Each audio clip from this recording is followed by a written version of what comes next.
Welcome to HomeFront Sitrep. I hope you're in for a great show today because I'm just a veteran talking about what's on my mind and maybe yours. You can find HomeFront Sitrep on Apple, Amazon, Spotify, or wherever you find your favorite podcasts. You can also check out HomeFront Sitrep's YouTube channel. Buckle up, the show is starting.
Welcome, everybody, to a Thursday edition of HomeFront Sitrep. How is everybody doing? How has everybody's week been? Miss Candace, how are you?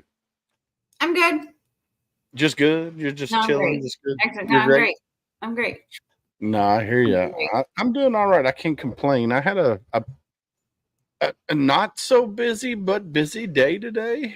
So earlier today, I went to medical. Do what? I said, hi, Brian. What's Keep up, talking, Brian Maureen. Roof? Sorry. What's up, Brian Roof? No, earlier today I went to medical for my hearing, my tetanitis and my hearing loss. Did you ever say you went to medical? I did. I went to medical for my disability. Yep, for disability stuff. So for my hearing and my tetanitis. And then after that, I went to work. And then I was like, screw it. I'm going to go home. So I went home. I didn't really work today. So I came home, mowed my grass, started trying to figure out where this leak is coming from in my daughter's car and her power steering. And I think I figured out exactly where the leak is, but I ain't 100% sure. So that hopefully I get that fixed here shortly. Might need another call to Rat Man. I know, right? Sounds like you had a productive day, though. And then we had a meeting at 4:00 about some ongoing litigation stuff. Not for me. I'm a witness. We're gonna leave it there, Willis. Leave it there, Willis. Oh yeah, I'm gonna leave it there. So leave it there. But no, other than that, it's been a pretty productive day. Tomorrow, I work a half day and then I got to go back to the VA, see the doctors again tomorrow. The joys of getting ready for a complete knee surgery. October 22nd, I will have my right knee completely replaced at 46 years young. Read your shirt. Yeah. Old grumpy vet. Yeah. I'm hoping that I won't be in pain anymore once I get this new knee. And I might be able to. Bow legs, will it? No, I won't take care of the bow legs.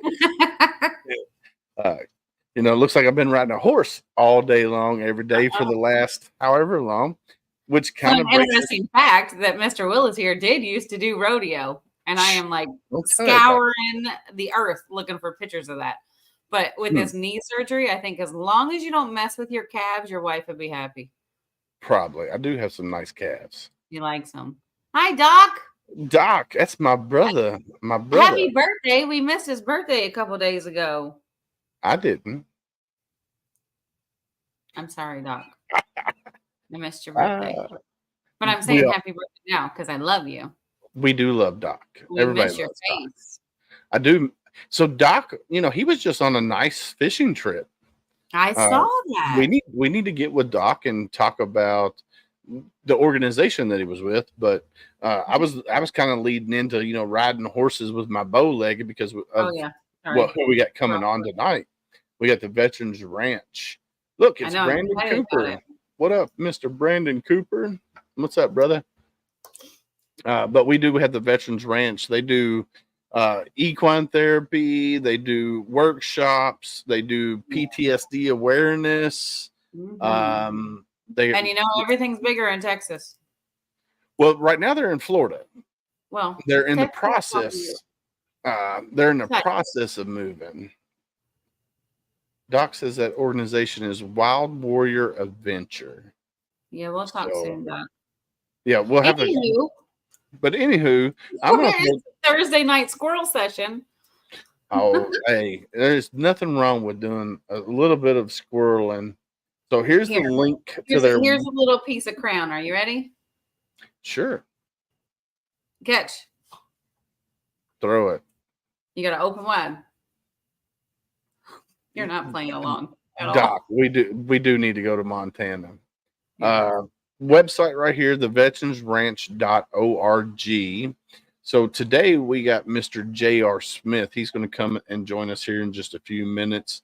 But they have all kinds of stuff on their website. If you go look at it, there's the home section, which is pretty much tells you a little bit about everything. You can join their newsletter on the home section. It's also got veteran suicides. These are the estimated numbers. We're discovering the real numbers are closer to 44 suicides a day. So 6,146 veteran suicides in 2020. 125,000 veterans have died by suicide since 2001. And then 1,000 plus. Wait, what was that number again since 2001? 125,000 veterans have committed suicide or have died by suicide. And then 6,000 plus veteran suicides annually for the last 20 years. One not okay. Is too many. One is too many. Absolutely. And that's why we always say you have to ask the next hard question. You have to you can go up to somebody and say, "Hey Candace, how you doing?" She go, "I'm fine. I'm living a dream." Now, those right there are key words saying I need help. Because I'm going to say that. Easy. So I was looking through the website for the Veterans Ranch, and something that really excited me was reading some of the testimonials that they put on there. And we'll get onto it more when we're talking to JR, but there was one where this guy, like, he almost went into a panic because he's never been around horses that big, much less rode on one, and just how that totally changed and turned around. And so I'm looking forward to JR talking a little bit about that. Well, yeah, me too. So so if you go to their website, you can see that, and then they have the about us, our mission, our services, our leadership, our supporters. Then you got a tab that says get involved, sponsor a horse, donate to the Veterans Ranch, volunteer with us, TVR events, Veterans Ranch merchandise. Then they have media. Then they have a shop. Looks like you can buy some Veterans Ranch gear, maybe. So you got looks like. Look, I can't wait till when he comes on here. You know what I need? I need one of those hats that he's got on his head with their logo on it. Oh yeah. So there's let's see. There's not a hat on the website. We are. Can we have it special made? That's a nice looking hat. Wait till he comes on. All right. Let's without further ado, Miss Candace, let's bring Mr. JR up to the stage. Look at that. Look at that. All right. So welcome, JR. How are you, sir? Good evening. It is awesome to be here. Doing great. We say super great and getting better. That's awesome. Awesome. Well, do me a favor in typical HomeFront Sitrep fashion. Can you do me a little bit of favor and introduce yourself? Yeah, absolutely. So J.R. Smith, Vice President, co-founder, and General Chief Cook and Bottle Washer of the Veterans Ranch. Co-founded by myself, my wife, who's actually our president, and my dad, who's a U.S. Navy Vietnam vet back in 2017. Yeah, we just wanted to find we were on the hunt for a better way to take care of vets. It's funny you talk about, this VA trip and that VA trip. We knew there had to be something better than deny till you die. Here's another pill. And, there's a lot of great things that happen in the VA. There's a lot of great things that don't happen in the VA. We all know it. $420 billion a year budget. And like you said, veteran suicides are on the rise. So we just figured out there had to be a better way. My wife and I are the horse people.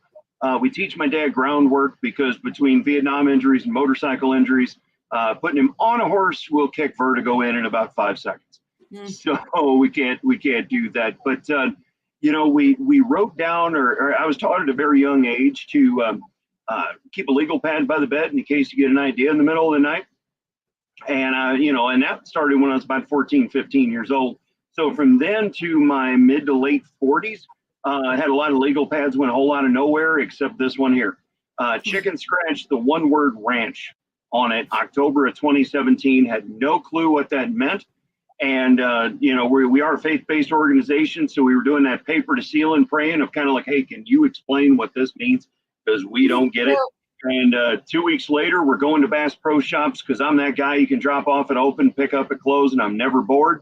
And, there's all of a sudden, I get ideas, just rolling through my head. I'm going quiet. My wife must have saw smoke coming out my ears because she asked what was going on.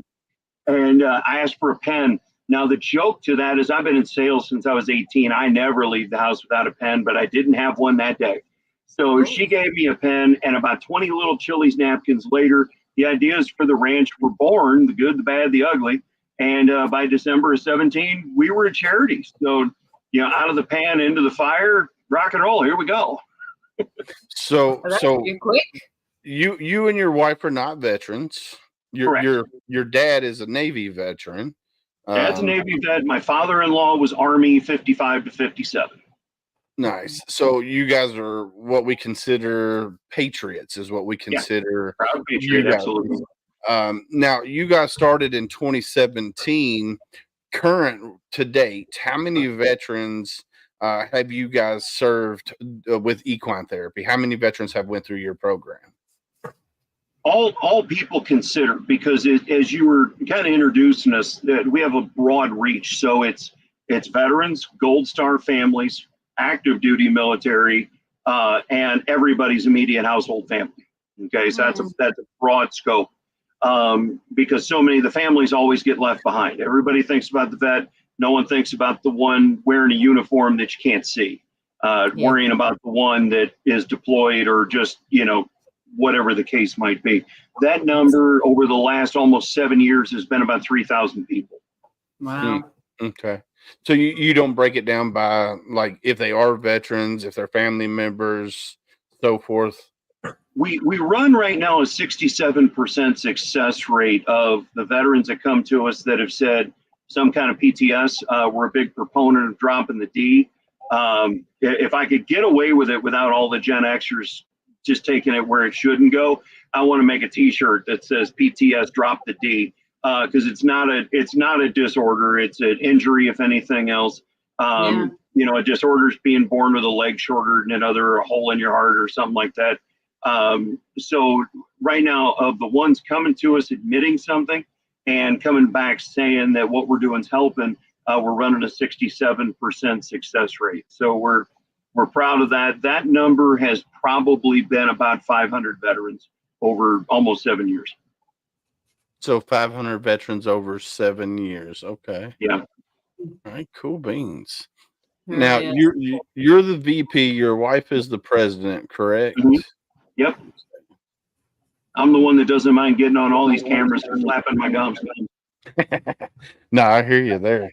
I definitely hear you there. So now you guys are currently in Florida, but you're thinking about moving to North Texas within, hopefully within the next year or so, correct? God bless Texas. I'd be there tomorrow.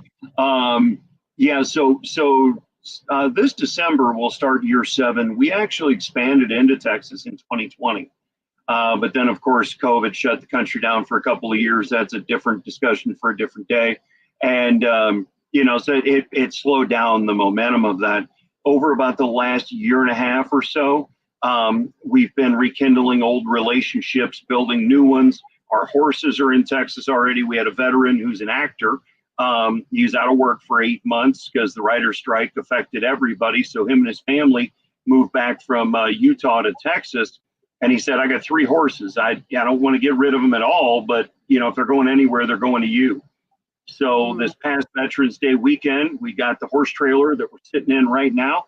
And we were out in Texas for a couple of weeks and went out to Utah, came back to Texas by a little after Thanksgiving until right after New Year's, working with vets out there, working with the horses and everything else there. So, so Texas is on the move.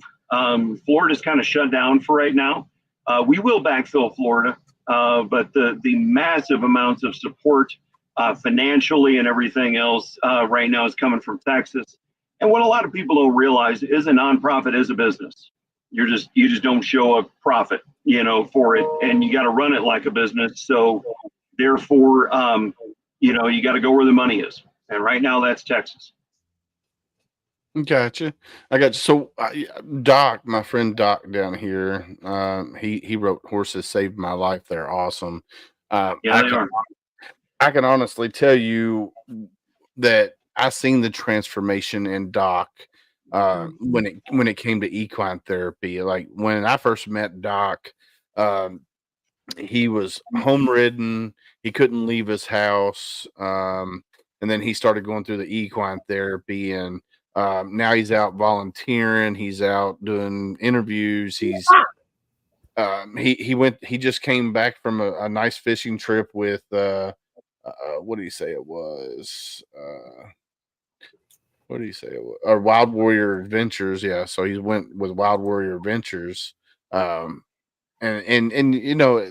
equine therapy. I've always said that equine. Well, it depends on what you call equine therapy, because if you're not a clinical therapist, if you're a psychologist, whatever, and you're doing equine, anything equine, if you're not, you can't really call it equine therapy. You can, but you can't.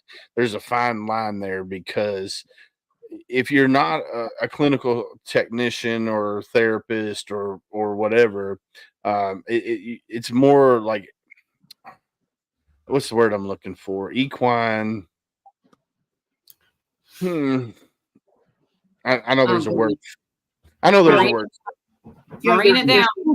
There's 2 different terms, and you're not wrong. You got equine psychotherapy, okay, and that's where you do have a licensed psychologist or somebody that's always with you. And we've had the mobile VA unit come out to a lot of our stuff. People volunteer, their time if there is someone that needs something above our pay grade that they need to speak with. So we've had a lot of that. But where I'll say, just equine therapy in general, and horse people will know this. Everybody out there becomes a bobblehead when I say this, is that if you're having a bad day, go bathe and groom your horse for an hour. You forget about the world. Okay, you're dealing with a nonverbal communication between an animal that is born not to trust anybody. They're pack animals, they're prey animals, right? I mean, that's why our eyes are in front of our head as predators, and theirs are on the sides of their head as prey animals. About 50% of what they see is on the sides of their head, not right in front of them. So when we start our process, I kind of take it to a Vince Lombardi approach of Vince Lombardi would walk into a room of grown men who just won the Super Bowl a year before and say, gentlemen, this is a football. Well, we put a grooming brush in your hand. I don't care if you've been riding for 30 years. You don't know these horses. They don't know you. So you need to get your hands on that horse and start building a bond of trust with that animal, to where what we say is lay down heavy coats of burden you didn't even realize you're still hanging on to. You talked about in the beginning, one thing that was so on point. We lie to ourselves and our best friends every day. How you doing? I'm good. No, you ain't. Most of us ain't good. We're doing all right, maybe at best, right? But we just say I'm good. And as men, we were, raised, stick out your chest, stiff upper lip. You don't share feelings or anything like that. And from what we learned from everything we preach about from mine and my wife's side is what we learned from other veterans. And, have been told that if it's not a unit problem, it's your problem. and you got to deal with your problem on your time. Well, the problem is there's never any your time, right? So what do? You shove it down, you compartmentalize, and we do that in life in general. But depending on what you're dealing with there from the uniform perspective, that can be a lot of things that you're shoving down. And then one day that one trigger thing that, they've gone crazy. No, they've taken some of the worst things humanity's offered them, and just shoved them down here, there, and everywhere, and try not to think about them. So it is therapy, but it's a different kind of therapy. It's therapy that allows you and that horse to heal together is truly what it is. Yeah. So when I did equine therapy, which I grew up around horses, like Candace mentioned off screen, like I had a quarter horse and I had an American saddlebred when I think I was 10 years old when I got both horses. I got the quarter horse first, then I got the saddlebred. When you build that bond with that horse, your heartbeat and the horse's heartbeat syncs, and that's why I think a lot of equine facility Doc says it here, equine facilitated mentoring, and you also become part of their herd, like Doc says. If I'm feeling bad, that horse knows I'm feeling bad. If I'm in a good mood, that horse knows I'm in a good mood. If I'm pissed off, then that horse is going to get agitated and pissed off. So equine assisted, whatever you want to call it, equine therapy, facilitated mentoring, whatever you want to call it, it works. Just as about as good as outdoor therapy, just about as good as outdoor therapy, you name it. Wind therapy, like if you like ride motorcycles, or adrenaline junkies that like to go race car driving, they all work. Sorry, I'm laughing at Rich. Let's see what I slid off a horse on a mountain trail. All the veterans with me laughed, and the horse stopped and came back for me. Horse won. Hey, at least it came back for you, Rich. Yeah, I probably would have laughed too, but at least they kind of look down at you like, "Hey, what are you doing down there?" Yeah, hey dumbass, what you doing? Yeah. So I was on a trail ride. I was up in Indiana, southern Indiana, on we were doing a 200-mile trail ride, and I was on my quarter horse, and part of the trail went up a rocky incline, and something was on the trail. I don't know what it was, but my horse reared up, and when he did, I just I'm gone. I slid off, and I was out. I got out of the way, because when you're on an incline and the horse rears, there's only one way you're going. That's him on his back. I'm like, nope, I'm out. I jumped off of that sucker real quick, and I didn't need a 1,500-pound horse landing on me, because that would have probably crushed me. Yeah, for sure. So what I want to know more about what you do with this PTSD awareness, because when I was reading on your website, you're out in the community and spreading word about that. So what do you guys do with that? Civilian education. The one thing this country's always been absolutely horrible at is discussing veteran issues. Okay, Sure. And I get it. My grandfather was World War II. You came home, suck it up, buttercup. There was no such thing as PTSD. You got a job, maybe drank a little more Jack Daniels than you were probably supposed to, and you just went on with life. Then my dad's era at Vietnam and everything else, so just progressing forward, we take everything we've learned from the veteran and active duty community, and we explain it to businesses and to individuals as to, what may be a trigger or things to look for. Just by saying you're a veteran friendly business and putting a flag on your, front door, they don't always understand what that means. We explain to people how they took a young, dumb 18, 17-year-old kid, stepped him on some yellow boot prints, started yelling orders at him from poor drill instructors, using words their mama never used, to turn, 8 weeks plus later, turn him into something. It's gotten, I'll give you an example. It's gotten better now, but I've known people that were 28-year combat medics that couldn't get a job as an EMT when they got out because you still had to go through the schools and pass the test and everything else. It's like they're putting people's guts back together so they could get, back to get alive, stay alive and everything else, and they can't be an EMT. Really? We try and educate businesses on, that they took this young, dumb kid that could learn your job, whether it takes an education or whatever it might be, if it's a specialty skill, and could probably do it faster and better than half the people you got working for you. You got to understand that determination. Well, I know that they've been passing some bills on that as far as, when these active are getting out and they're transitioning, where they're able to get a higher ranked job, I guess, per se, based on their experience in the military. So thankfully, there's some things starting to change with that, where there are, and we have a lot of great people. Yeah, we have a lot of, as people look, we have a lot of amazing people on our board of directors, and they're always willing to help each other out. One of our new board of directors members is a 32-year retired colonel, Army colonel. Okay, LinkedIn hasn't necessarily been his thing, and that's one of the things we offer. But one gentleman who was in the that's on the board that was in the Navy during Vietnam, he's really good at doing LinkedIn, and he showed the colonel how you can turn your experiences in the military into civilian language and put it in for your job or whatever you're looking for on your LinkedIn profile. And that's a lot of the things we do. We have people, and this will grow and expand as we talk about the Texas stuff that we're going to be doing, but we're going to have people that will help you get your benefits squared away, get your LinkedIn page done, get your resume right and tight. Okay, because you got to think about it. No more are the days of us walking in, handing your resume to the HR manager, right?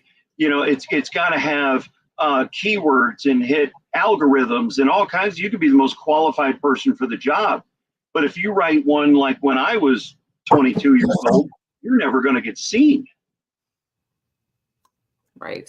You're right. Yeah, you're right. A lot of things are changing, but we have to keep the pedal to the metal. I'm an old drag racer, so we'd say full throttle and all bottle. It's a nitrous reference. Right.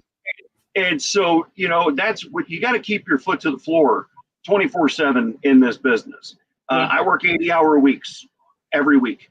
If I work less than 60, I feel like I'm cheating somebody. Why? Because, some families just had some uniforms show up at their doorstep because of what happened in Iraq this week.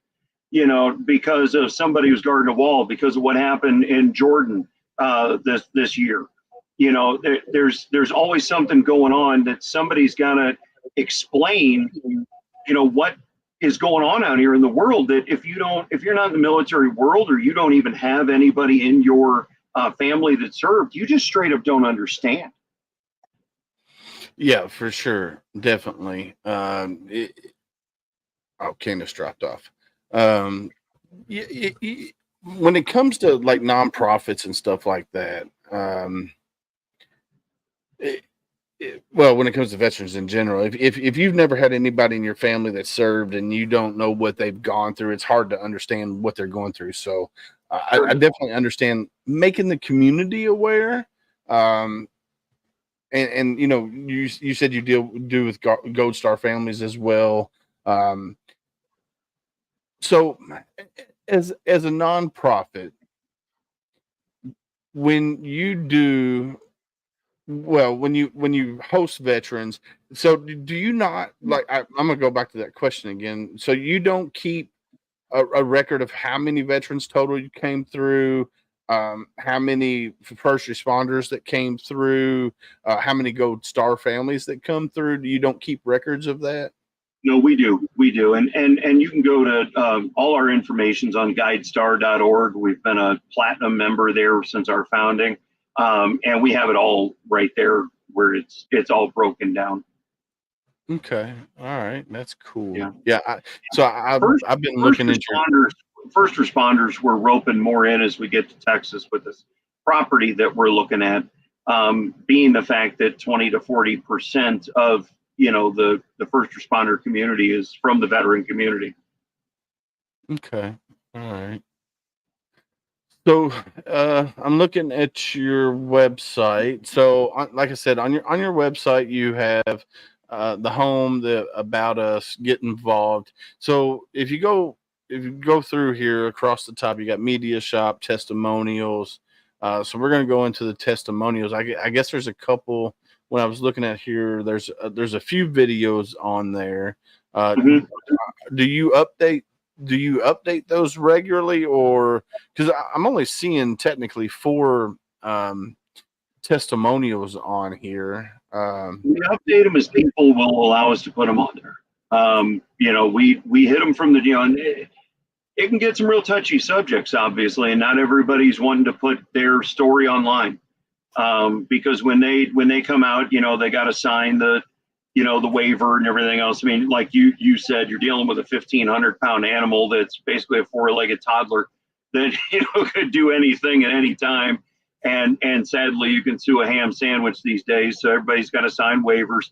And in that waiver is we can use your information as on video and what have you. And if you don't want that, check this box. And it's getting better, but a lot of them don't check there. They check the box that say, I don't want my stuff online. And I think that becomes a trust issue with us too. The more they get to know us, the more they get to see other people doing it. They tend to come around, and do it. Testimonials are kind of funny. Some people want to see a ton, think 5 or 6 isn't enough, and then if they see 20, they think maybe you're writing your own testimonials. I don't know. It's a interesting balance, but I think once we, plus I'll be honest with you. Another thing, I told you in my intro, I'm chief cook and bottle washer for a lot of this stuff.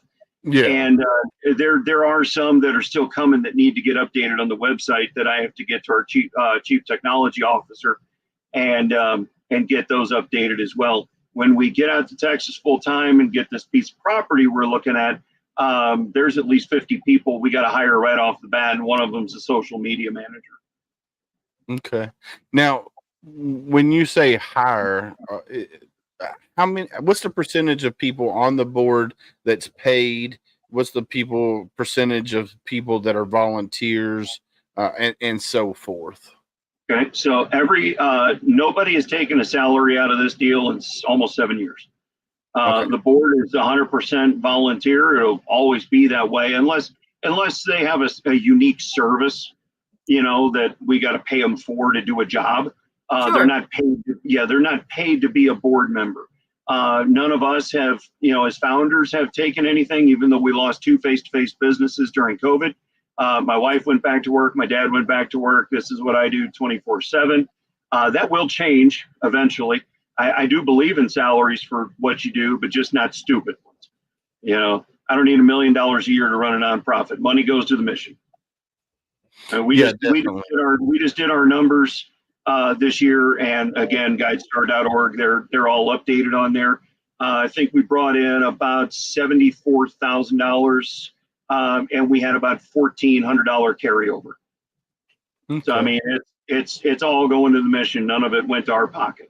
Matter of fact, sometimes we put some of our own personal money in to cover things that need covered. Oh yeah, it happens. That happens for sure. So what kind of workshops and stuff do you guys do? I was just. So a lot of there's 2 different kinds of workshops. One that we're going to add is when we get the place in Texas, there will be more roundtable, in more of a professional type setting.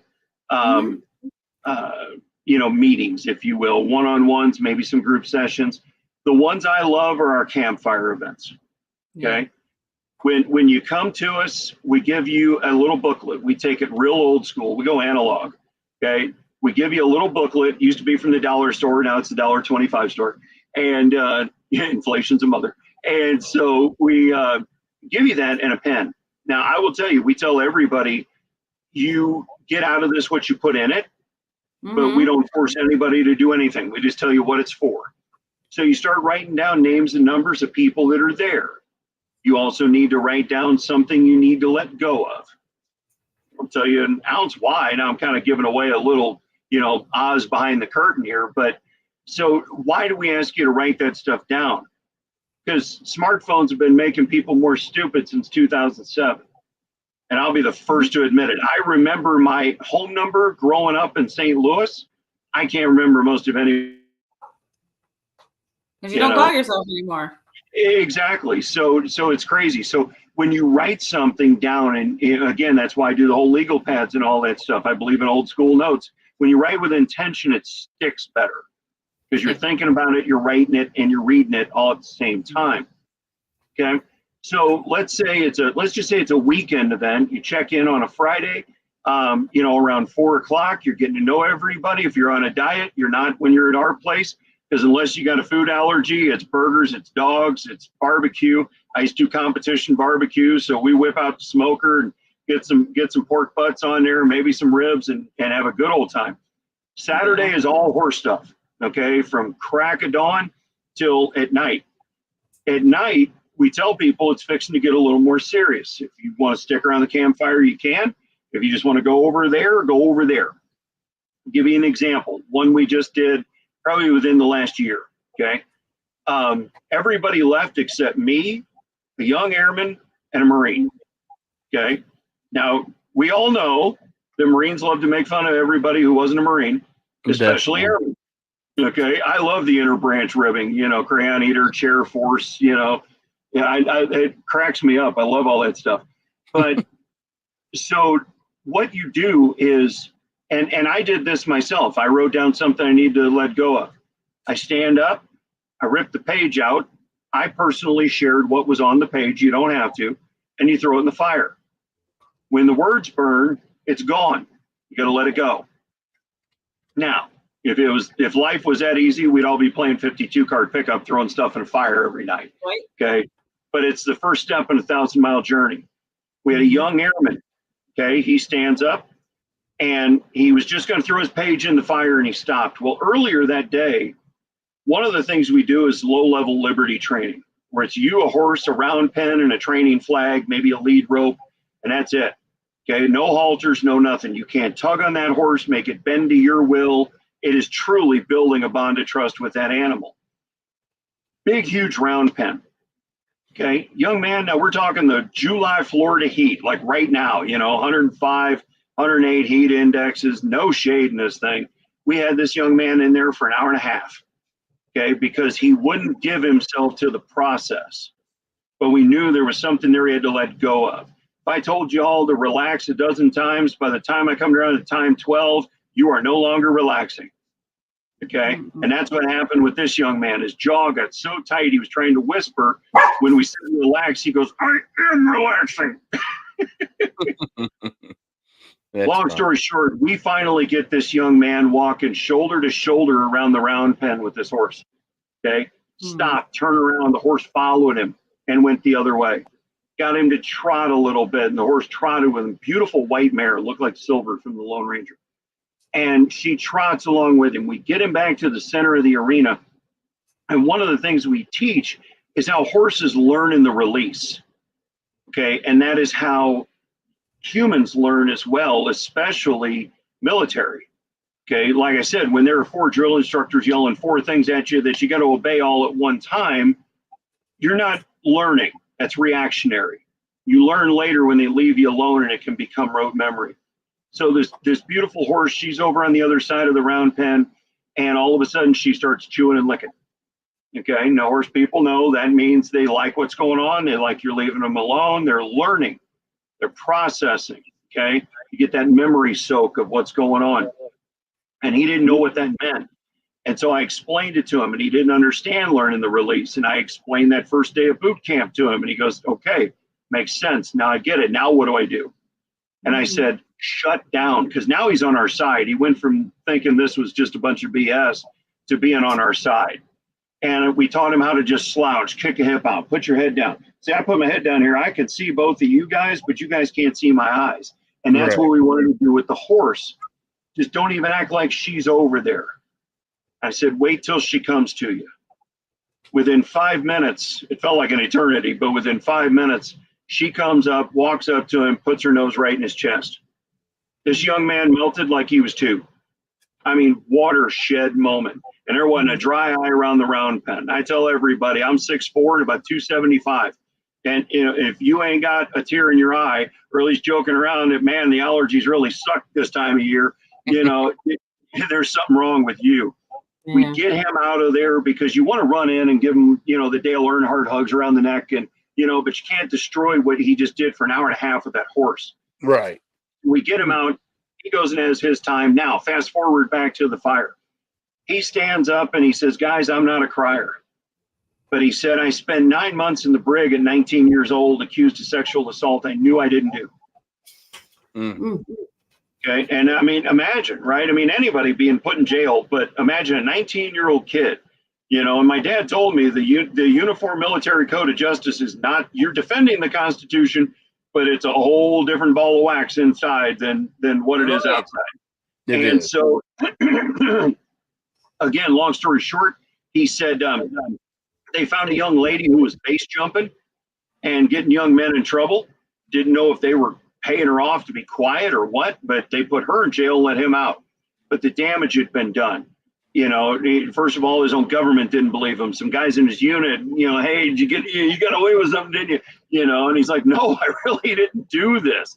So he went from, he did his 4 years, he got out. Now he's in his probably late 20s at this time.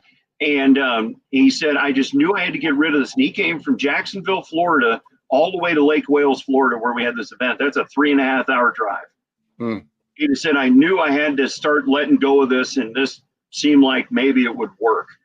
And he said, I'm not really a crier, but that hit me when that horse touched me.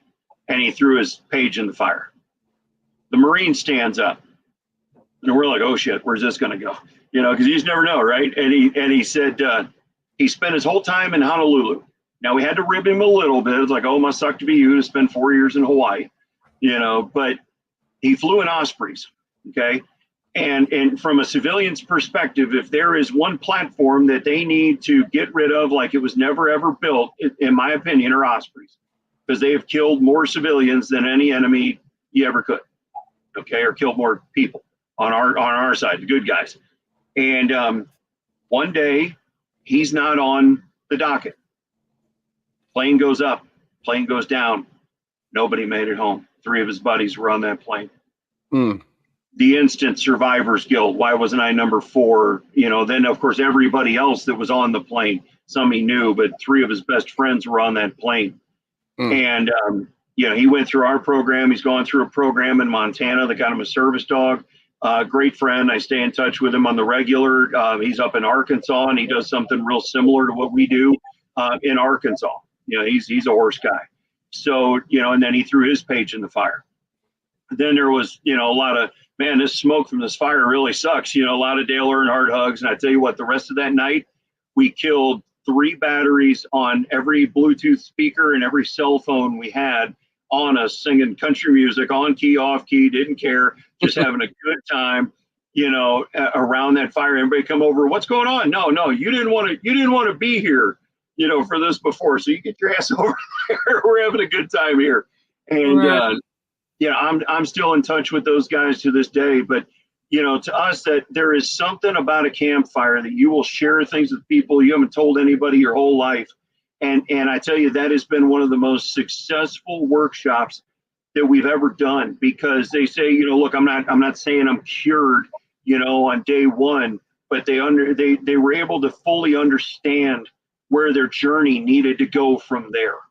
And it's just, it gets it away from the clinical lay on a couch and tell somebody your bad dreams at $200 an hour, and let's face it, most vets that I talk to, they tell me they're not going because they're not usually talking to vets that are the clinical psychologists. God bless them. They went to school, but they're wearing wingtips and high heels, and they never wore combat boots, and so they're not ready for that brutally honest answer they're going to get from a vet or active duty when they say, how does it make you feel? They're not ready for it, so they don't give it. So again, they keep shoving it down. And these campfires allow people to let stuff out that they would never tell anybody else. And we are so proud that, they share it with us, because I was the only civilian around the fire. And they said, thank you for doing this. I said, no. And they go, shouldn't thank you? I said, no, thank you. Because cowboy boots, never combat boots. And to share that with another vet, much less a civilian, you have no idea how humbled I am right now. Mm-hmm. Yeah, a lot of veterans, when you get around civilians that do what you do or do something in the nature of a veteran service organization, a lot of veterans are not easily ready to speak their trauma, and for a veteran to open up and say, this is what happened to me, and you being a civilian, that is a very honored kind of thing for that veteran to do for you, especially because I know Candace, she's a civilian, she's been in the veteran service world for years. The stories I've heard, let me tell you. Right. And and for me, like, it's hard for me to go to my therapist, who is a civilian. His dad was a Marine. He's never served in the military. But for me to open up to him, it was hard.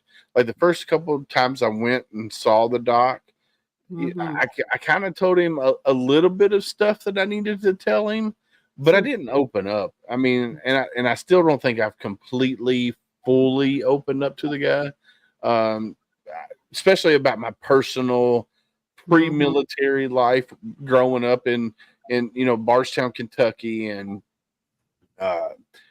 to a single mom with 4 children, and the shit that I went through at a very young age that shouldn't any normal youngster should never go through, with the physical abuse from mom's boyfriends, and watching my mom get the tar beat out of her and stuff like that.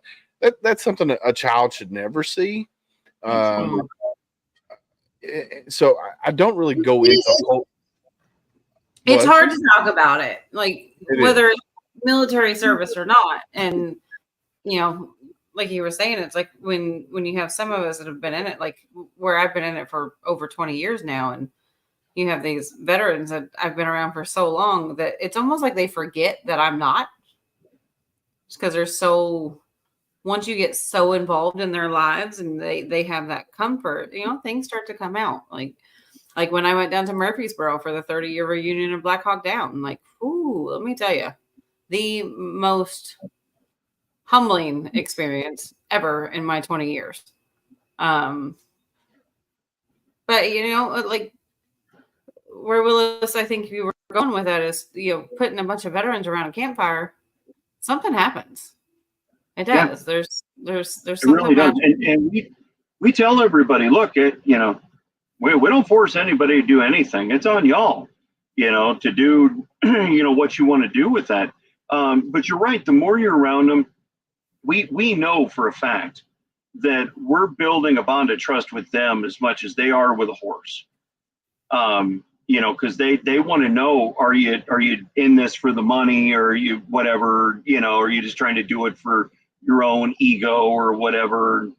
That ain't us, at all. And the more you get to know them, that's why we do a lot of campfires, because you'll just sit around, shoot shit for hours on campfires before you know it, sun's coming up, and you didn't even realize how long the time's gone by. You just keep throwing another log in the fire. And there's just so much special about that. And again, once we get into what we're looking at in Texas, is it going to grow exponentially? So I have to ask, like, you're doing the campfires and the equine therapy and stuff. So is there a cost to the veterans or their families for that? Not a dime. Okay.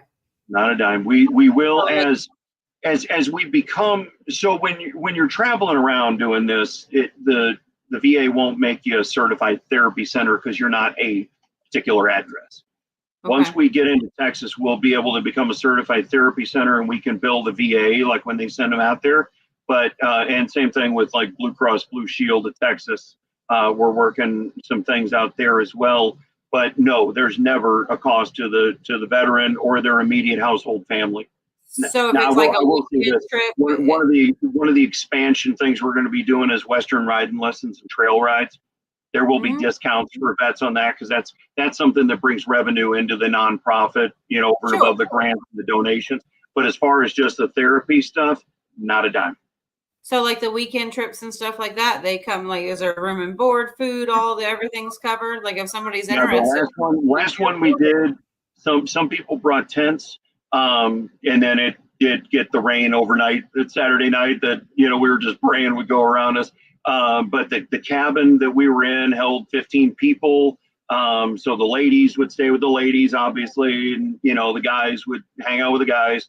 And the food, we usually get food donated, to us. And so, and I'm the one up crack of dawn making biscuits and gravy and bacon and sausage and eggs and all kinds of stuff. As I said, it's hard to be on a diet around us. Right. It's kind of like Yellowstone when they say they don't want anybody being skinny. Yeah. How often do you guys do those events? Those events were about once or twice a month for a while, for a good while. Now that like I said, we kind of have everything closed down here in Florida because we are moving everything to Texas, and then we'll backfill Florida. So those will be able to go. So what we're looking at in Texas, we say North Texas, that's a big area. Greater DFW areas. So you got Dallas, you got Fort Worth. That looks backwards on the camera, and then you got Weatherford. Okay, Weatherford's about 30 miles outside of Fort Worth, and that's where we're looking. It's a 105-acre piece of property. It has everything ready to go. All we got to do is hang our shingle on it and go to work. Like I said, we will be offering trail rides and riding lessons to anybody that wants to come out, but veterans and their family will obviously get discounts.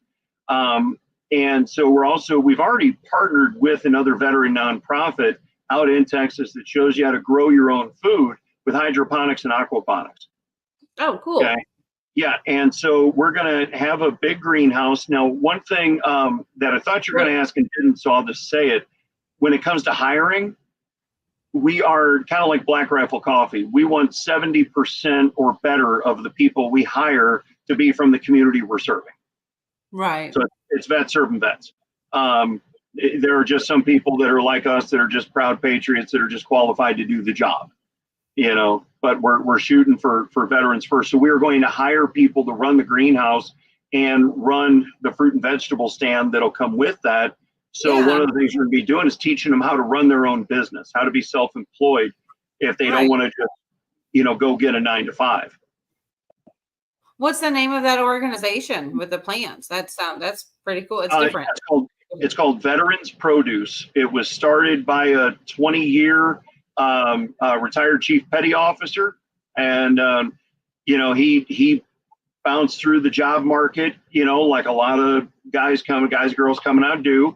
You're overqualified, underqualified, or your values don't line up with company's values and all that kind of stuff. And this is something he started. Good God, how long has it been? 10, 15 years ago at least. And so we're partnered up with him. We're going to be doing that. One of the really cool things that we're going to be proud to do is we're going to put 20 cabins on this property, bare minimum. 10 of them are going to be dude ranch cabins. Okay, anybody can come out and be city slickers and play cowboy for a week. The other 10 cabins are going to be for veterans and their families to stay on property for up to a year on our nickel to get back on their feet. Yeah, because you can't get your benefits squared away if you're sleeping in your car, and again, getting the LinkedIn page and the resume, job skills. It's not Club Med. You're going to be mucking stalls with the rest of us. You're going to be, working with other veterans next to you. And when you go through, we're in the process of getting it designed right now, so I won't say the company it'll be coming from. But when you graduate from the program, the 6 to 8 week program, or you get back on your feet, you're getting a Veterans Ranch custom buckle. Nice. That's awesome. Yes, I know you want my hat. but we're working on getting patches made. So if somebody wants to put our patch on their hat, they can. Yeah, that could work. Hats are pricey. I'm not going to tell you what this one cost. I got an idea nice what hat. that one cost. A nice hat will. Is it a Stetson? No, this one's an Ariat, actually. The Stetson didn't fit my fat head right. So, yeah. Okay. So, you know how it is right now. All my felt hats are Stetsons. So is that a summer straw hat, right? Yes, it is. Yeah. So that I know, I roughly know about how much that one cost. Yeah. Yep. I figured you probably would. So that's the growth and expansion that we're talking about. That particular property on a 6-day work week, because Sundays are for God, family, and Dallas Cowboy football and NASCAR, depending on the season. So, and I know I just pissed off half the people out there that like me when I said Dallas Cowboy football. It's okay. It's all right. It's all right. But we're the team to love to hate. So I'm from St. Louis originally. Okay, we just don't know how to hold on to a football team. We lost the Cardinals to Arizona in the 80s, and then we re-lose the Rams back to LA. I've been a Cowboys fan since the 80s, so I've been through the good, bad, and ugly. Yeah, my daughter is diehard, and so we will be able to serve 5,000 to 10,000 people a year out of that property. The long-term goals are to have 10 of them in Texas, because let's face it, it's a big state, big military state, and we're more centrally located to the country. So we're going to work with other organizations like Wounded Warrior Project, Tunnel to Towers, and other foundations that will pay for veterans to come and stay at our place and go through the program. So we can you're pull really creating like a community of sorts. We really are. Yeah. And we've got a property in Florida that we have picked out. It's just pricey. And Florida, Central Florida is cattle country. You get up around Ocala, you're horse country. But you get big cattle ranches in Central Florida. And so the one we're looking at is 310 acres, and we got to build every ounce of equine stuff on it. So it's $4.5 million for the property, and you're easily going to put another $3 million in stuff. Ooh. Yeah. Well, price of steel, a piece of plywood's worth my F-350 these days. So. Oh yeah. So funding wise, I know you guys have a grant writer and stuff like that. Where else does your funds come from? We are donor based. From grandma giving $22 a month to CEOs writing bigger checks and everybody in between. We just ask people to, give with their heart and not their wallet. We understand things are tough. I'm still paying $3.79 a gallon for diesel. You go get 2 pizzas and a 2-liter of Coke these days, and it's $35-40. Like I said in the beginning, inflation's a mother. We know it's tough for folks, but here's what we ask. You'll see a lot of people on TV, $19 a month. We're $22 a month for the bare minimum, $22 a day we're losing. You said it in your open, 44 to 60 a day is truly where we're at. Because the government keeps leaving categories out to make the numbers look better, like they're going down, and and what you also said is true, is 1 is too many. So our thing is, if we can save 1 today and 2 tomorrow, and those are families that get to stay whole. No one has to ask the question why, or could I have done more, or something of that nature. But so if you give $22 a month, that helps pay for a lot of stuff. It's 1 less pizza a month. I try and do a reduce to the ridiculous to people. Okay. I was walking through the grocery store the other day. A case of Corona is $37.99 now. 1 less case of beer, you can help save some veterans' lives. 1 less trip to McDonald's with the kids, because Lord knows that ain't cheap. Taco Bell, everything's gone up. I mean, I paid almost $8 for a thing of butter today. It's insane in Florida. Yeah. So, we're not asking people to give up a lot. When you really break it down, people say, well, I don't have $22 a month. You really do. It's just, what are you willing to give without to help, a veteran and their family, a Gold Star mom and their family. About a year and a half ago, I have friends in the PBR, and I was out in Texas doing some business, happened to be during the World Finals. And we were doing a lot of stuff working together, and they gave me some free tickets, because we're also a part of the Dallas-Fort Worth Veteran Chamber of Commerce, so a big hey y'all to all my friends out there. Gave some tickets, and a lot of people, all of a sudden, plans changed. They couldn't go, and I'm like, well, I ain't going by myself, so you got to find me some people. One of the people they found me was a Vietnam-era veteran. She was in the Air Force in Guam in '74, and she's a Gold Star mom. And I said, get me her information, her son's information, get it to me now. So I called my friends at the PBR, and they said, yeah, guaranteed. We got to run up the flagpole, but we'll make it happen. And we gave her their Be Cowboy Award in front of 18,000 people in the opening weekend of the World Finals. And everybody in the row that was with me knew what was going on, obviously, except her. And there wasn't a dry eye in the place. I got the video, I've shared it.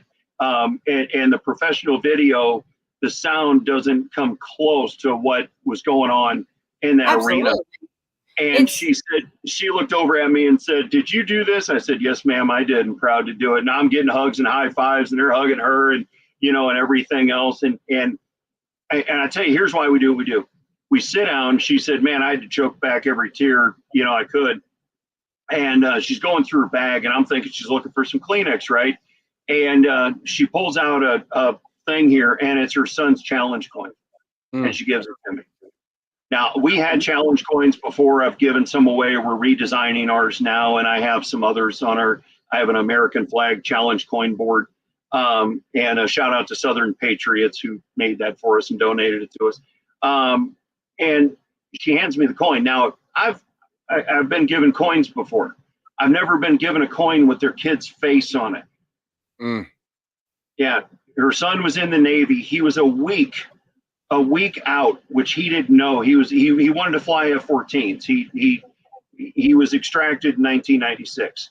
Okay, so Top Gun, the whole 9 yards, right? He wanted to fly F-14s, but he would have had to leave the Navy to go to college to get his degrees that he needed to get so he could come back in and fly F-14s.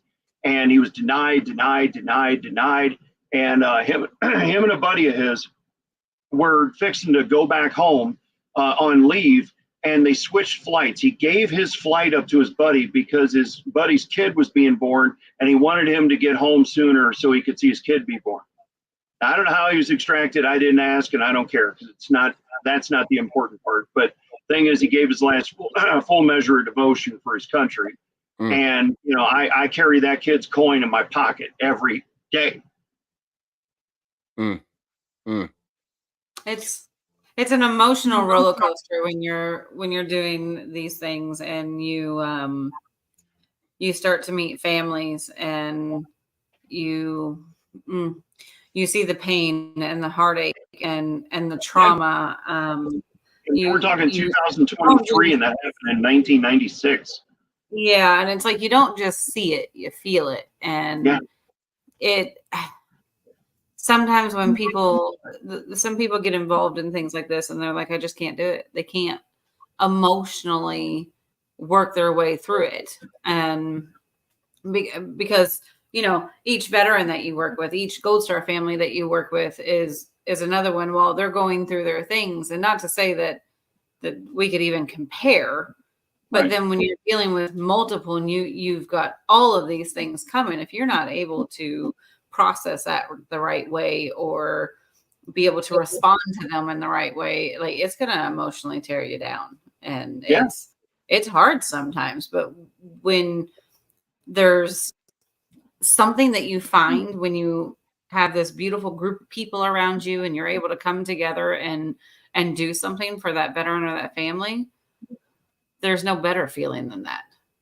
It's as therapeutic for us as it is for the ones we're helping, and it's not about us. We don't break our shoulder patting ourselves on the back by any means. The good Lord had me write this down on a legal pad. I couldn't have come up with all these ideas on my own. I've had some humdinger ideas, but this is absolutely God directed, and it is every single day.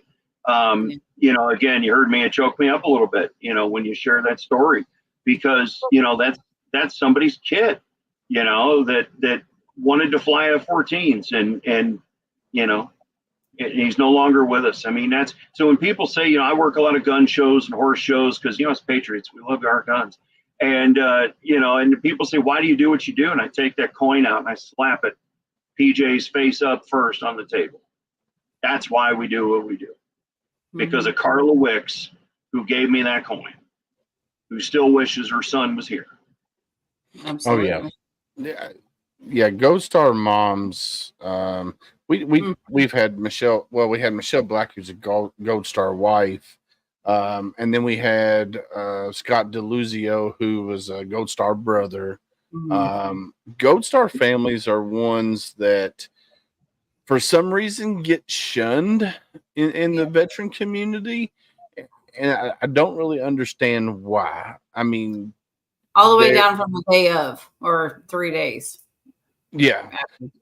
So I was talking with somebody, and they were telling me a story about a Gold Star widow. 3 days after burying her husband, she was asked to leave base. 3 days after burying her husband, she was asked to leave base, and I was like, her and the kids, right? Yeah, her and the kids were asked to leave base. I mean, for one, I don't understand it. No matter what they say, the reason why they asked her to leave base, it just don't make sense to me. I mean, there's no good answer for it by any means. And people don't think about it. I say the families get left behind. I have to explain daily what a Gold Star family is, even and to some military people, because they just don't know. And for whatever reason, they just don't know. A good friend of ours out in Fort Worth, he runs the Gold Star families of Fort Worth just for the Army. And there's close to 1,000 families in Fort Worth just from the Army. He goes, I can't tell you the other branches because I don't run those, but I can tell you we got enough families here in Fort Worth to keep you busy for a lifetime. And you just think about that. That's just Fort Worth. And Fort Worth's not a small city, but it's not the largest city on the planet. But imagine what that would be in Los Angeles, Atlanta, Orlando, even bigger cities that, have families that as they move around and, whatever. So it just, you're right. It blows my mind how they don't even get discussed. Yeah, it's sad. But again, that's part of our education. It's not just on what is PTS, what are some of the triggers, what does it look like, and whatever. It's the military community as a whole that we're trying to preach to people to get them to realize that you get to do what you get to do today because somebody deployed. I mean, Trey, I love Trace Adkins to death, and he says there's no bullet holes in the side of my SUV because the kid next door just shipped out overseas. I mean, that's, we got to understand why we can argue about the dumbest shit in the world on Twitter, or the artist formerly known as Twitter, now known as X or whatever, because there are men and women deployed all around the world right now fighting for our freedom to do that. Yeah. That's why I said, people say, why do you work so hard? Because there's somebody guarding a wall or standing a post right now that I don't have to go do. The real 1%ers that, signed up and said, I'll go send me, knowing that it could mean the last full measure of devotion for their country. We don't talk that way anymore, but we need to get back to it. Sure. So there's a question. Doc says, so your retreat is 3 days long? That's how they've been for the last 6.5 years. So the last 6.5 years, we ran this out of our house, and we've used a network of other people's horses and facilities to do what we do. We get out to Texas, the program's actually going to be 6 to 8 weeks. So now that 6 to 8 weeks it will be up to somebody's schedule. If they can only come once a week, like a chiropractic appointment or whatever, then it's just going to take them longer to go through the program. Maybe they can come out 3 days a week or a full week at a time. Once a month, then come out a week at a time. Whatever the case might be. For some people, if they just want to get introduced to who we are and what we're all about, we'll do some special 3-day events, just to give you a brief overview of what we're doing.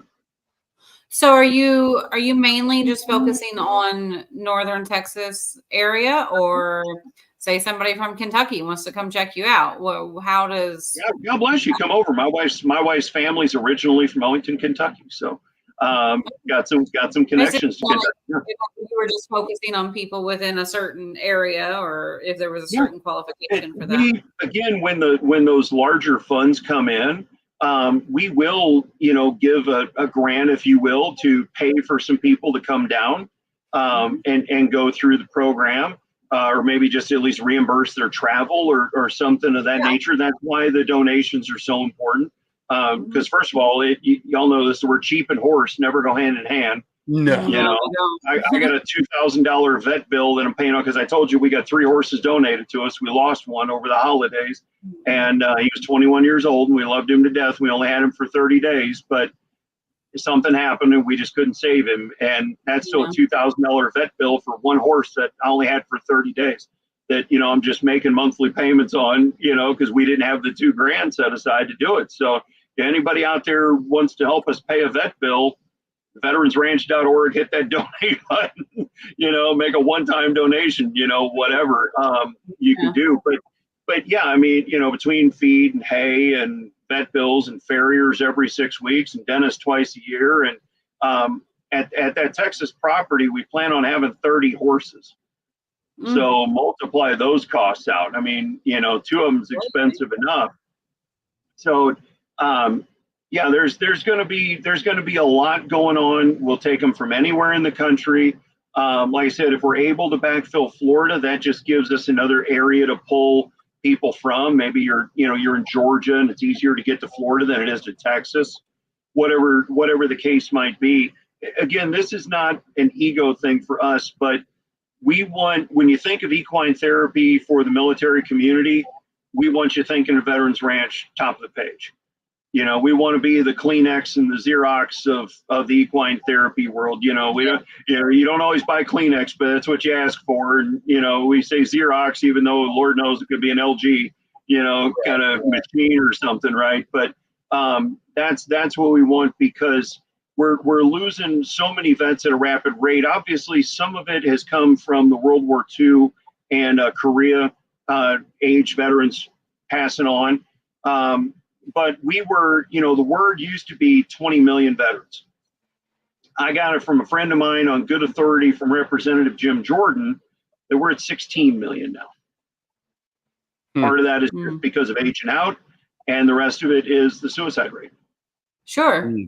So, I mean, it looks like you guys have some really great things coming in Texas, and being able to, I don't want to say backpedal, but overflow that back into Florida as well. So getting that startup really spreading, it sounds like you're doing some amazing things, and I think it's a great resource for our veterans and our Ghost Star families and family members of, and we love hearing things like this.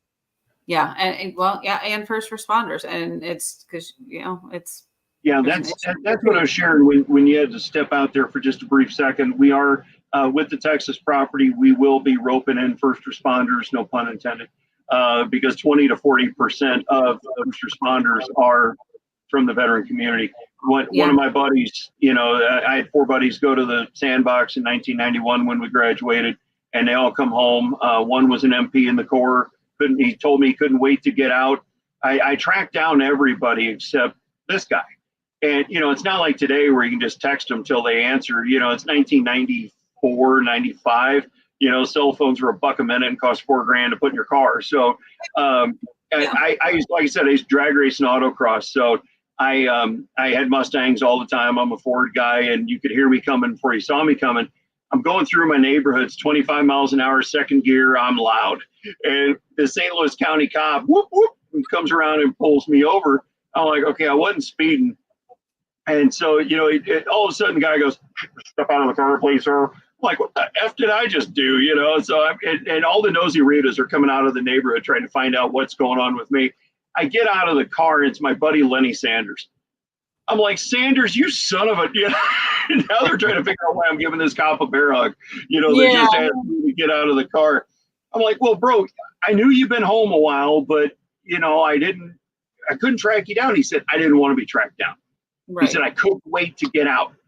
But he said, once I got out, I didn't know what to do with myself. Yeah. I missed the camaraderie, the brotherhood, sisterhood of uniform. And he became a St. Louis County cop for a real long time. And he said, I saw your car the other day, and so I just knew I had to mess with you. I'm like, well, next time, just let me go when I'm really speeding, will you? Yeah.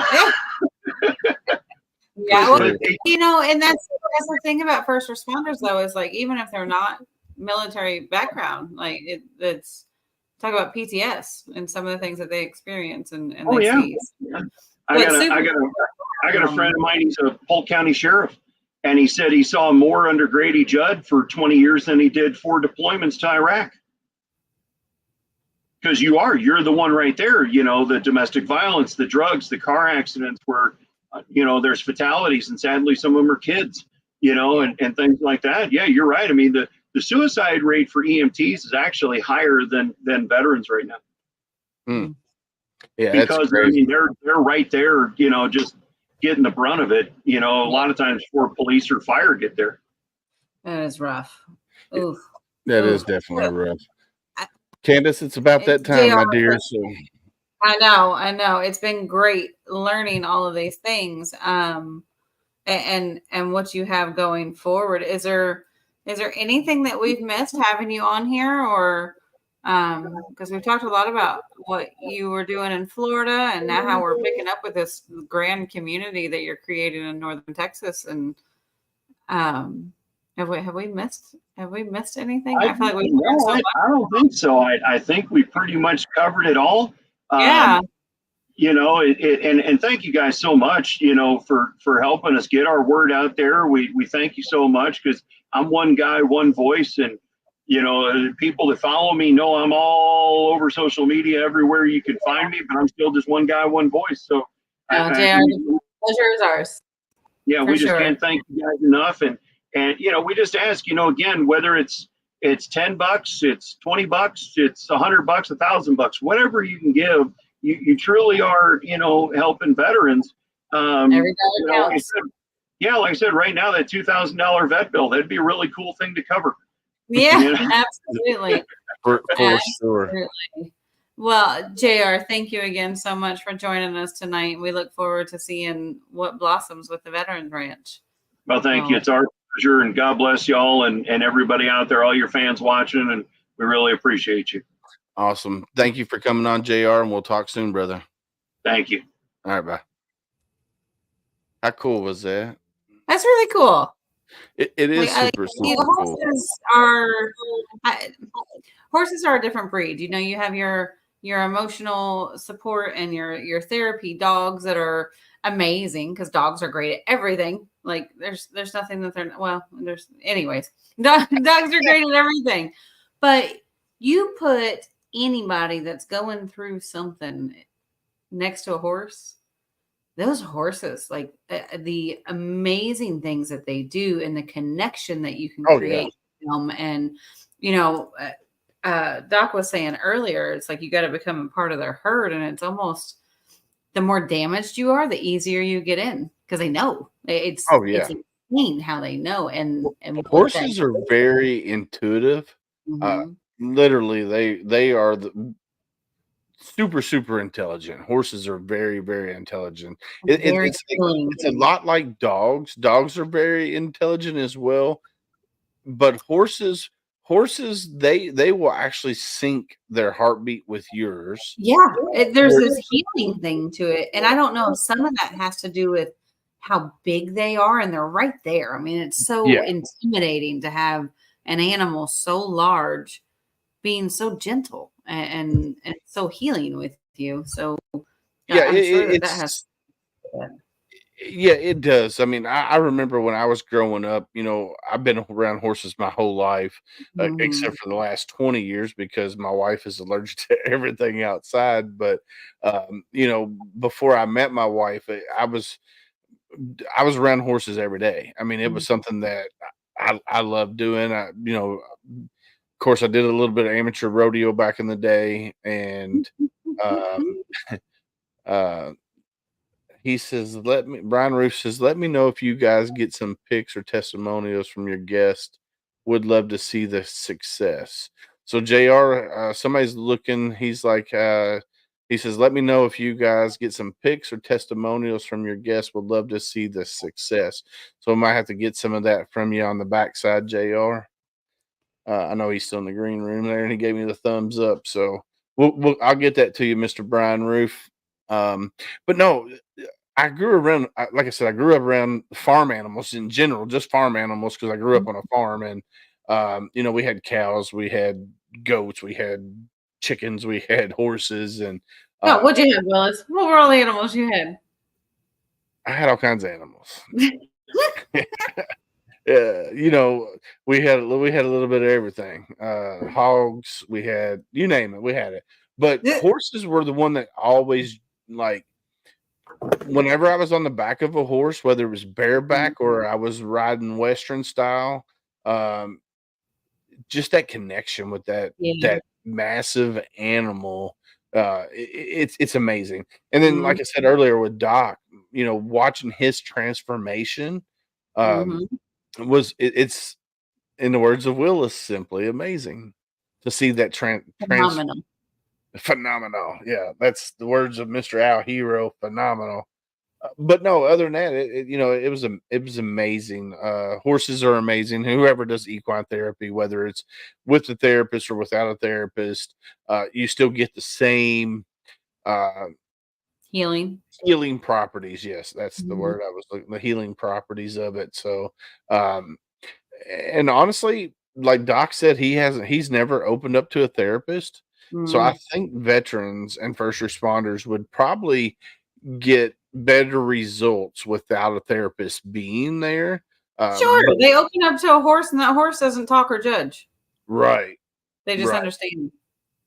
So yeah, sometimes you don't even have to talk. Yeah. This will be, well, we have one more Thursday episode that we're going to do on September the 29th with Angry Sarge. That one, if you don't know who Angry Sarge is, go to YouTube, type in Angry Sarge, look up his channel. He's got a massive channel on YouTube. He is I believe he's an Army veteran. And his channel, he's got a podcast as well. He's phenomenal. I can't wait for that episode. But we are looking for full-time guests for Tuesday, or not guest, full-time co-host for Tuesdays and Thursdays. He just doesn't like the way that I do shows. He's canceled me. Nah. No, it's a lot. It's a lot for any of us to do. Well, for you and I, it's a lot. It's 5 days, and for you and I, as much as we love it and enjoy it, we both work full-time jobs. Yeah, and so we have to figure it out. So we are definitely looking for 2, maybe 4 consistent. Yes, consistent host to come on and do our Tuesday, Thursday shows. Come here, Lady Beth. Yeah, if you're interested, let me know. And we'll. I definitely want to get Tuesdays and Thursdays started back up. I just physically, mentally, me and Candace can't do all the shows. So we're looking for a couple extra vets to come on board. It is a volunteer position. Let me put that out there. It is completely volunteer. And it's just me and Candace we'll find the guests for you, unless you know guests of your own. But that's what we're looking for. So if you're out there, look us up, hit us up on email. We have a segment on HomeFront Sitrep. I'm not even going to play the commercial, but if you are having questions about your VA disability, Monica Sanford, so Sanford is her name. She is she's got a doctorate of nursing, so she's a nurse practitioner. She is a VA disability claim specialist. So if you have questions about your VA disability, or if you want a second opinion, email askmonica0@gmail.com, and she will answer your questions. Brian, it definitely was a second full-time job for you, Candace, and I. For sure. So that's not that we don't love it. Like we do. We love it. But We have a life too, we think. I don't know. Yeah. Do we? Yeah. Yeah. Right. Oh, and then by the way, Candace, CavArts, who we have coming on Sunday, cavarts.org, which is an online veteran platform for veterans only. So we got them coming on Sunday, but we're also in the process of creating a podcast / media channel within CavArts. So I'll be running that as well. We're going to help them create a podcast for CavArts as well. So super excited about that because that's going to be it's going to be basically podcasting 101 for veterans that are on their site on cavarts.org. For veterans, by veterans. For veterans, by veterans. So we're gonna talk about equipment. We're gonna talk about microphones, soundboards, cameras. We're gonna talk about StreamYard. We're gonna talk about Buzzsprout, Riverside FM. All these snacks. Yeah, we're not gonna bring snacks into it. So we're gonna talk about all that. We're gonna talk about Canva. We're gonna talk about Adobe Illustrator. We're gonna anything that's related to podcasting is something that we're going to put on there. So Brian, I might bring you in to talk about some things that you do for your show. So we'll be kind of doing little snippets, like 10-minute interviews for that. So we can have some content on there as well. So yeah, we'll definitely get in touch with you, Brian, for sure. And the rest of the Tip of the Spear crew as well. But other than that, and then on Monday, I'm super excited about Monday. You know what Monday is, Candace? Who's our guest? Another work week. Guess who our guest is for Monday? Don't look at your calendar. Just guess. Scotty Hastings. Scotty Hastings, who is an Army veteran / country music singer who just did his debut on the Grand Ole Opry. And he's also going on tour with Craig Morgan. Nice. Yes. So I'm super excited about that. Monday. He's coming on Monday. He's got some killer music out there. And then we're also in talks with Hero Stock. We're still working on the Hero Stock concert November 8th. We've been in talk with Scotty Frazier from Texas, who is founder of Sergeant Records, working on some things with him as well. We have some super exciting things coming up with the holidays and the concerts and stuff. We like HomeFront's getting ready to get a little crazy. Yep. But fun and follow and keep up because there's so many good things that you guys can come and be involved in. And then we have on the 18th, we got Mr. Brent Casey, who is the grandson of Medal of Honor recipient Herschel Woody Williams. He runs Valor Coins and Pins. Super excited about that one. I've known Mr. Brent Casey for a while now. He also helps runs the Herschel Woody Williams Gold Star Foundation, or Herschel Woody Williams Foundation for Gold Star Families. Make sure I say that right. And then on the 19th, we got Mr. Michael Sargu. I guess I said that right. Sagrue, Sagrue. He wrote a book. He's an Army veteran. He wrote a book. He's also a first responder police officer. He wrote a book called Relentless Courage. And then we have on the 25th, we got Soldier Girl Coffee. I'm super excited about that because she's supposed to be sending us some coffee. Oh, I was like, hold on. Yes. Did you see my face? I'm like, wait. Yeah, supposed to be sending us some coffee. And then on the 26th, we got Miss Betsy Ross. She is the author of the Fight series. I think it's 4 books in all. It's called Fight. Miss Betsy Ross is another American badass. And then on the 28th, we're going to round out August with our Tip of the Spear, a veteran roundtable. So our normal crew will be on there. Mr. Brian Roof, Travis Partington, Carol Lee, Rich LaMonica. I think Ty's coming back for this one. I think Matt Johnson's going to be back. Dexter is still working Wednesdays. Who?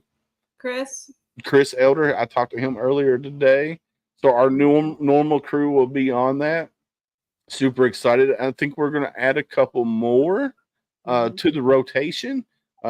Just waiting to see. I've got some feelers out there for a couple other veterans that do good time and a little different. Yes, and then Rich LaMonica just did an amazing story about the tip of the spear. Let me see if I can share that in chat here. Let's see.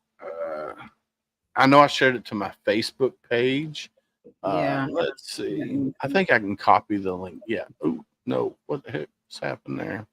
Oh. All right. Let me see. That was Travis. Here we go. Let's see. Copy. I wonder. Oh, You can do it. Wow. Maybe. Uh-oh. Doc has a great guest for us. You're a great guest, Doc. Doc is always a great guest. Doc has an open invitation anytime Doc wants to come on.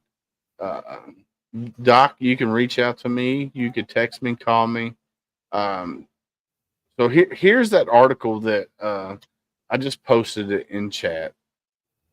It's really cool. Really, really cool. If you're watching on LinkedIn, I'll throw it on LinkedIn as well. That way you could see it on my page. I'll throw it on there, but I'll put it here. Heroes Media Group here. It's a Substack. It's an article that Rich LaMonica wrote on the Tip of the Spear Veterans Roundtable. Amplifying Voices and Tackling Critical Issues is the title of it. Super good article. It's just talking about what we do on how the premise came about of Tip of the Spear, a Veterans Roundtable. We each have our own individual thoughts when it comes to politics, religion, the LGBT controversial, like transgender people playing in women's sports or men's sports or vice versa. We want them, Doc. Well, and that's the thing, is that it's a little different than what most of us do on our normal podcast. So it's being able to come on and just be a little more free, a little more raw, and having that round table of all different opinions. And it's great because we all have different opinions and we're all laughing and cutting up by the end of it, and everything's all good. So true. So true. All right, Candace, wrap it up. All right, you guys. Thanks for joining us on our temporarily, for now, last Thursday, suspended, not quite canceled, Thursday night edition of Homefront Sitrep. But as we always say, you guys, stay safe out there. We got your 6. We got your 6.